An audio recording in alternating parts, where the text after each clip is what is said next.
Tips or പിടിക്കയിലേക്ക് എല്ലാവർക്കും സ്വാഗതം. ഇന്ന് ഞാൻ വന്നിട്ടുള്ളത് കുറച്ച് നല്ല കിച്ചൺ ടിപ്സുകളും കൊണ്ടാണ്. വളരെ യൂസ്ഫുൾ ആയിട്ടുള്ള കുറച്ച് ടിപ്സുകളാണ് എൻ്റെ ഇന്നത്തെ വീഡിയോ എല്ലാവർക്കും ഇഷ്ടമാവുമെന്ന് വിശ്വസിക്കുന്നു. ഇഷ്ടമായിട്ടുണ്ടെങ്കിൽ സബ്സ്ക്രൈബ് ചെയ്യാൻ മറക്കരുത്. അതുപോലെ തന്നെ ഫ്രണ്ട്സിനും ഫാമിലിക്കും ഒക്കെ ആയിട്ടൊന്ന് ഷെയർ ചെയ്ത് കൊടുക്കാനും മറക്കരുത്. പിന്നെ നമ്മളെന്നും പറയുന്നവരെ തന്നെ സബ്സ്ക്രൈബ് ചെയ്യുമ്പം ബെൽ ബട്ടണിൽ ഓൾ എന്ന ഓപ്ഷനും കൂടി കൊടുക്കണേ. എങ്കിലാണ് ഞങ്ങളിടുന്ന വീഡിയോസിൻ്റെ ഒക്കെ നോട്ടിഫിക്കേഷൻ നിങ്ങൾക്ക് ലഭിക്കത്തുള്ളൂ. വളരെ യൂസ്ഫുൾ ആയിട്ടുള്ള ടിപ്സാണ്. എല്ലാവരും പരീക്ഷിച്ച് നോക്കുക. ട്രൈ ചെയ്ത് നോക്കിയതിന് ശേഷമുള്ള അഭിപ്രായങ്ങളൊക്കെ കമൻറ്റ് ബോക്സിൽ ഇടാൻ മറക്കരുത്. അപ്പം നമുക്ക് ഇന്നത്തെ വീഡിയോയിലേക്ക് പോയാലോ. ഇന്നത്തെ വീഡിയോ ഒരു ക്ലീനിങ് വീഡിയോ ആണ്. നല്ല എളുപ്പത്തിൽ നമുക്ക് നമ്മളുടെ ബാത്റൂമുകളും അതുപോലെ തന്നെ വാഷ് ബേസിനുകളൊക്കെ വൃത്തിയാക്കിയെടുക്കാം. വളരെ സിമ്പിളായിട്ടുള്ളൊരു മെത്തേഡാണ്. അതുപോലെ തന്നെ അണുക്കളൊക്കെ നശിച്ചു പോകാനായിട്ടും ആ ബാഡ് സ്മെല്ലൊക്കെ ഇല്ലാതായി തീരാനായിട്ടും ഇങ്ങനെ ഒന്ന് റെഡിയാക്കി നോക്കുക കേട്ടോ. വളരെ സിമ്പിളായിട്ടുള്ള വളരെ എളുപ്പമുള്ളൊരു മെത്തേഡാണ്. എല്ലാവരും ട്രൈ ചെയ്ത് നോക്കുക. വീഡിയോ ആദ്യമായിട്ട് കാണുന്നവരുണ്ടെങ്കിൽ ചാനൽ സബ്സ്ക്രൈബ് ചെയ്യാൻ മറക്കരുത്, സപ്പോർട്ട് ചെയ്യാൻ മറക്കരുത്. അപ്പോൾ ഈ വാഷ് ബേസിനൊക്കെ എൻ്റെ വാഷ് ബേസിനൊക്കെ കണ്ടോ കുറച്ച് കളറൊക്കെ മങ്ങിപ്പോയിട്ടുണ്ട്. അപ്പോൾ നമുക്ക് കുഴൽക്കിണറിൽ വെള്ളമൊക്കെ ഉപയോഗിക്കുന്നവർക്കാണെങ്കിൽ അറിയാനായിട്ട് സാധിക്കും. ആ ഒരു കറവൽ വരാൻ ചാൻസ് ഉണ്ട്. നമ്മൾ പാത്രങ്ങളാണെങ്കിലും കഴുകി കഴിയുമ്പോഴേ ഒരു അത്രയ്ക്കും വൃത്തി തോന്നത്തില്ല. അപ്പോൾ ആ ഒരു സമയങ്ങളിലൊക്കെ നിങ്ങൾക്ക് ഈ ഒരു ടിപ്പ് പരീക്ഷിച്ച് നോക്കാം. വളരെയധികം ഇഫക്റ്റീവാണ്. നല്ല രീതിയിൽ നമുക്കതിൻ്റെ റിസൾട്ട് കാണാനായിട്ട് സാധിക്കും. ഞാൻ ഈ ക്ലീനിങ്ങിന് വേണ്ടി എടുത്തിരിക്കുന്നത് ഷാമ്പു വേണം കേട്ടോ. ഷാമ്പു നിങ്ങൾക്ക് ഏത് ബ്രാൻഡിൻ്റെ വേണമെങ്കിലും ഉപയോഗിക്കാം. കുറച്ച് ഷാമ്പു വേണം. ഞാനിവിടെ ഡവിൻ്റെ ആണ് എടുത്തിരിക്കുന്നത്. ഞാൻ സാധാരണ ഉപയോഗിക്കുന്നത് ഡവ് ആണ്, അതുകൊണ്ട് ഞാൻ ഡവ് എടുത്തതേ ഉള്ളൂ. പിന്നെ വേണ്ടത് നമ്മളുടെ ബേക്കിംഗ് സോഡയാണ്. സോഡാപ്പൊടി വേണം. നമ്മൾ അപ്പത്തിനൊക്കെ ഉപയോഗിക്കുന്ന ബേക്കിംഗ് സോഡ വേണം. അത് ഞാൻ എടുത്തിരിക്കുന്നത് ഫ്രൂട്ടോമാൻസിൻ്റെ ആണ്. നിങ്ങൾക്ക് ഇഷ്ടമുള്ള ബ്രാൻഡ് ഉപയോഗിക്കാം. ബേക്കിംഗ് സോഡയൊക്കെ ഒരുപാട് ബ്രാൻഡുകൾ വാങ്ങിക്കാനായിട്ട് കിട്ടും. അപ്പോൾ നമുക്ക് ആവശ്യത്തിന് ബേക്കിംഗ് സോഡ വേണം. അപ്പം നമുക്കതൊരു ബൗളിലേക്ക് ഇട്ട് കൊടുക്കാം കേട്ടോ. പിന്നെ എടുക്കേണ്ടത് വിനാഗിരിയാണ്. വിനാഗിരി നമ്മളുടെ ബേക്കിംഗ് സോഡ ഒന്ന് ലയിച്ച് കിട്ടാൻ വേണ്ടിയിട്ടുള്ള ഒരു അളവിലൊന്ന് ചേർത്ത് കൊടുത്താൽ മതിയാകും. അപ്പം ഞാനിവിടെ വിനാഗിരിയും റെഡിയാക്കി വയ്ക്കുന്നുണ്ട്. അപ്പോൾ ഈ ഒരു സംഭവങ്ങൾ കൊണ്ട് തന്നെ നമ്മളുടെ പകുതി പ്രശ്നങ്ങൾ നല്ല രീതിയിൽ സോൾവായി കിട്ടും. എല്ലാവരും ഒന്ന് ട്രൈ ചെയ്ത് നോക്കിയോളൂ.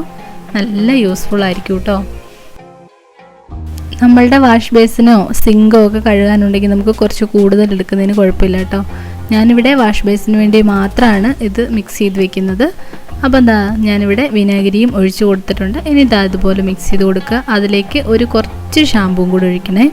അപ്പോൾ ഞാനത് എടുക്കാനായിട്ട് വിട്ടുപോയി.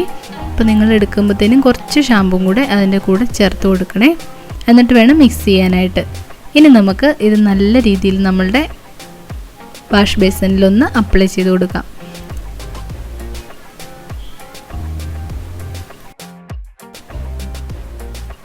നമ്മളുടെ വാഷ് ബേസിനിൽ അപ്ലൈ ചെയ്തതിന് ശേഷം ഒരു 10-20 മിനിറ്റെങ്കിലും ഒന്ന് വെയിറ്റ് ചെയ്യണം കേട്ടോ. അതിന് ശേഷമായിരിക്കണം നമുക്ക് ഇത് നല്ല രീതിയിൽ വാഷ് ചെയ്തെടുക്കേണ്ടത്. അപ്പോൾ ആ ഒരു കറയൊക്കെ നല്ല രീതിയിൽ ഇളകി പോകാനായിട്ട് സഹായിക്കും. കണ്ടോ, നല്ല രീതിയിൽ ഞാനിവിടെ ഒഴിച്ചു കൊടുത്തിട്ടുണ്ട്. ഇനി എല്ലായിടത്തുമായിട്ടൊന്ന് സ്പ്രെഡ് ചെയ്ത് കൊടുക്കാം. ഇതുപോലൊന്ന് സ്പ്രെഡ് ചെയ്ത് കൊടുത്താൽ മതിയാകും. പിന്നെ ഈ ഒരു ഷാർപ്പായിട്ടുള്ള ഇതൊന്നും ഉപയോഗിക്കരുതെന്ന് പറയുന്നത് കേൾക്കാം. ഞാനിവിടെ ഇതുപോലൊരു പഴയ ഒരു സ്ക്രബ്ബറാണ് എടുക്കാറുള്ളത് കേട്ടോ, വൃത്തിയാക്കാനായിട്ട്. ചില വാഷ് ബേസിനുകളൊക്കെ പോകാനായിട്ടൊക്കെ ചാൻസ് ഉണ്ട്. അപ്പോൾ നിങ്ങൾ എടുക്കുമ്പോൾ അതൊക്കെ ഒന്ന് ശ്രദ്ധിക്കുക. കണ്ടോ, അപ്പോൾ ഞാനിവിടെ ഒരു 10-20 മിനിറ്റിന് ശേഷമാണ് കഴുകുന്നത്. നല്ല രീതിയിൽ കളർ വ്യത്യാസം വന്നിട്ടുണ്ട്. അപ്പോൾ നിങ്ങളും ട്രൈ ചെയ്ത് നോക്കണേ. നല്ല എളുപ്പമാണ്. ഇനി നമുക്ക് നമ്മളുടെ ഫ്ലോറിലേക്ക് പോകാം. അതിൻ്റെ തറയും കൂടെ നമുക്കൊന്ന് നല്ല രീതിയിൽ വൃത്തിയാക്കിയെടുക്കാം. അതിലേക്ക് ഞാനിവിടെ എടുക്കുന്നത് ഒരു കപ്പിൽ കുറച്ച് വെള്ളം എടുക്കുന്നുണ്ട്. അതിനുശേഷം നമ്മൾ ആദ്യമേ പറഞ്ഞല്ലോ, നമ്മൾ എടുക്കുന്നത് ഇതിൽ ഷാമ്പു ആണ്. ഷാമ്പു നല്ല ഇഫക്റ്റീവാണ് കേട്ടോ. എല്ലാവരും നോക്കിക്കോളൂ. നല്ല രീതിയിൽ നമ്മളുടെ ടൈല് നല്ല രീതിയിൽ വൃത്തിയായി കിട്ടും. പിന്നെ നമുക്ക് ഈ ഹാർപ്പിക്കൊക്കെ ഉപയോഗിക്കുന്നവർക്കറിയാം, ചെറിയതായിട്ട് ഇങ്ങനെ കുത്തൽ പോലെ വരും.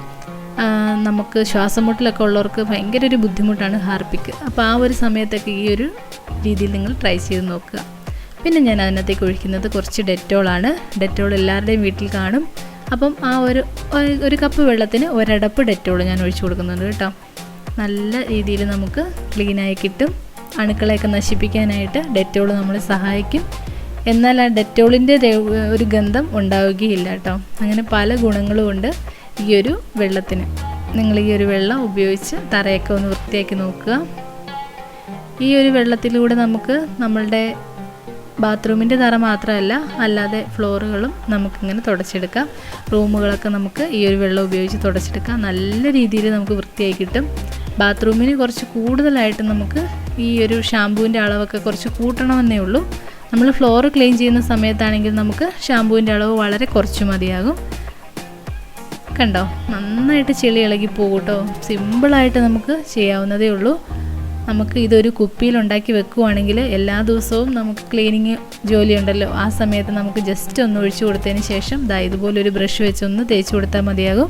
വളരെ സിമ്പിളായിട്ടുള്ളൊരു മാർഗ്ഗമാണ്. എല്ലാവരും ട്രൈ ചെയ്ത് നോക്കുക. ട്രൈ ചെയ്ത് നോക്കിയതിന് ശേഷമുള്ള അഭിപ്രായങ്ങൾ കമൻറ്റ് ബോക്സിലിടാൻ മറക്കരുത്. ഇഷ്ടമായിട്ടുണ്ടെങ്കിൽ എല്ലാവർക്കുമായിട്ടൊന്ന് ഷെയർ ചെയ്ത് കൊടുക്കാനും മറക്കരുത് കേട്ടോ. പിന്നെ നിങ്ങളുടെ വിലപ്പെട്ട നിർദ്ദേശങ്ങളൊക്കെ ഉണ്ടെങ്കിൽ അതും കമൻറ്റിലൂടെ അറിയിക്കുക. ഇനി നമുക്കൊന്ന് കഴുകി നോക്കാം കേട്ടോ. കണ്ടോ, നല്ല ക്ലീനായിട്ട് ക്ലിയർ ആയിട്ട് കിട്ടിയിട്ടുണ്ട്.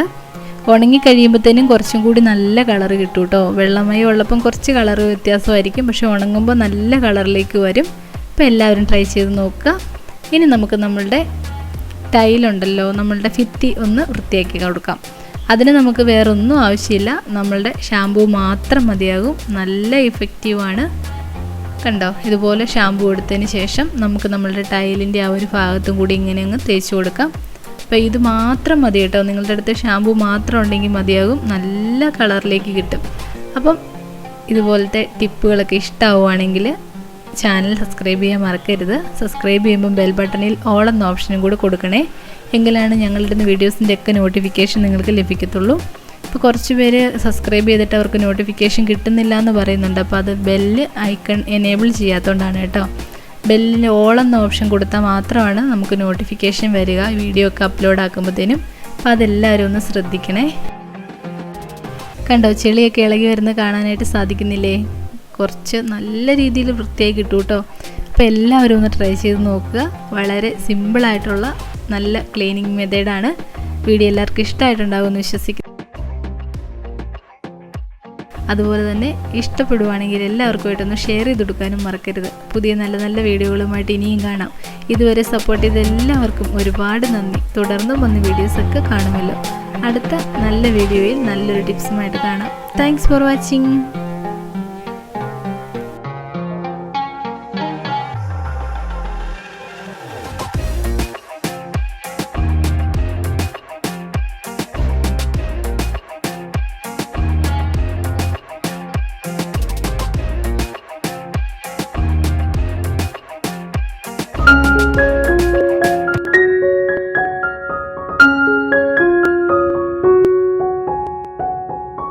Thank you.